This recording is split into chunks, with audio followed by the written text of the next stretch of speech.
Hey y'all, I'm Kaylin. Welcome back to Tales from the Thicket. Tonight is a special night because we are revisiting one of my earliest stories. Back then, my editing skills, well, let's just say they've come a long way. So today, we're giving Bigfoot in the Big Thicket the remastered treatment it deserves. If you've ever felt that weird hush in the woods, that prickly feeling that you're not alone, well, you're in the right place. Out here in southeast Texas, the Big Thicket stretches over 100,000 tangled acres. Pine, hardwood, and swamp folding in around you until you can't tell where the trail ends and the shadows begin. They call it the biological crossroads of North America. And trust me, you feel that history pressing in on all sides, sometimes with the sense that you're not the only thing out here. By day, FM 420 is just another back road, but at dusk, folks say the shadows start moving. People I know, folks who don't scare easy, insist they've seen something huge and hairy step out onto the road, taller than any man, then vanish into the trees. Sometimes it leaves muddy tracks the size of dinner plates. Sometimes there's just a lingering musky smell like wet dog mixed with something much, much older. Have you ever driven that road after dark? If you have, you know what I mean. If you haven't, would you dare? If you've ever dug into Bigfoot stories around here, you've probably heard of Rob Riggs. Rob Riggs grew up in Sour Lake right on the thicket's edge. Not just a believer, a journalist who spent decades collecting stories. He wrote In the Big Thicket on the Trail of the Wild Man. And he noticed something strange. People kept describing glowing amber eyes in the tree line, campers waking up to find 17-inch prints circling their tents, and that same musky smell. Rob had a theory. This thing wasn't just an animal. Maybe it could sense cameras, mess with electronics, even vanish before your eyes. I know, it sounds wild, but when you hear the same details from totally different people, it makes you wonder. One of his favorite stories? A father and son out fishing at dusk spot these glowing eyes. They didn't even grab their cooler. They just ran for the truck. Another name you need to know?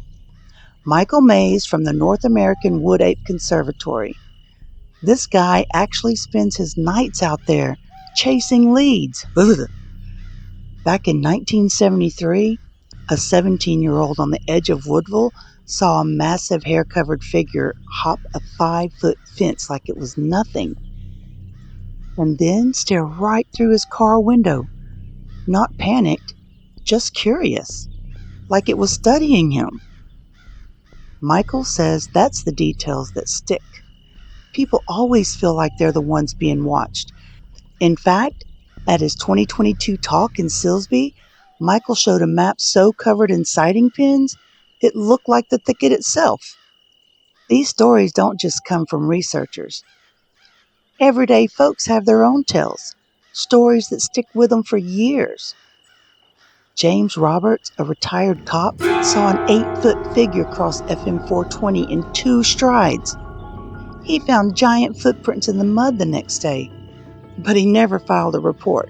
I mean, who wants to be that guy at work? Then there was the couple camping near Village Creek State Park in 2013. All night they heard steady wood knocks across the river. Then woke to something heavy circling their tent on 2 legs. In the morning, 17-inch prints all around. Me? I'd have packed up and dragged that tent out of there in the dark. Truck driver Dennis Caldwell was rolling down Highway 69 near Warren in 2019 when he saw a massive upright figure calmly step onto the road. He said it looked at him, not afraid, but sizing him up. That same stare comes up again and again. Different towns, different years, always the sense that you're the one out of place. And that silence, the air going still right before the encounter, the woods holding their breath, you hear that enough times, it makes you think. Here's the thing. These stories didn't start with YouTube or trail cams. Long before oil rigs and logging camps, the Atapaka Ishak and Caddo tribes spoke of watchers in the woods. Some said guardians, others spirits who could change shape. Later, settlers called them wild men. Old newspapers would mention them. Just a quick note like strange creature seen by trapper near Natchez, like it was any other Tuesday. So what is out here? Some researchers think it could be a remnant of Gigantopithecus, a giant prehistoric ape thought to be extinct. Others think the thicket's density is perfect cover for generations of something to hide. And then there's the wildest theory. Maybe it's not entirely physical. Maybe it drifts between worlds, able to disappear in a flash, just the way witnesses describe the sudden charged silence before and after. Whatever the truth, the thicket keeps its secrets. Fast forward to today. Sightings still surge every few years. Now the search is high tech. Researchers use environmental DNA testing in the streams. Drones with thermal cameras sweep the swamps. And the Texas Bigfoot Conference draws crowds bigger than ever. But somehow, Bigfoot still slips through every net, always one step ahead. And honestly, that just makes the story stronger. The thicket's grip on our imagination just gets tighter. So, next time you find yourself out on FM 420 after sunset or hiking near Village Creek, don't just look, listen. Listen past the crickets and frogs for that sudden silence that falls when everything else stops. You might hear a heavy footfall. You might catch a glimpse, just a shadow, slipping between the pines. And if you do, don't chase it. Just remember what you see and tell me about it, because I want to hear from you. Have you ever had a strange encounter in the Big Thicket or anywhere for that matter? Drop your stories in the comment or message me directly. Your stories matter. You're not alone. And your story might be featured next.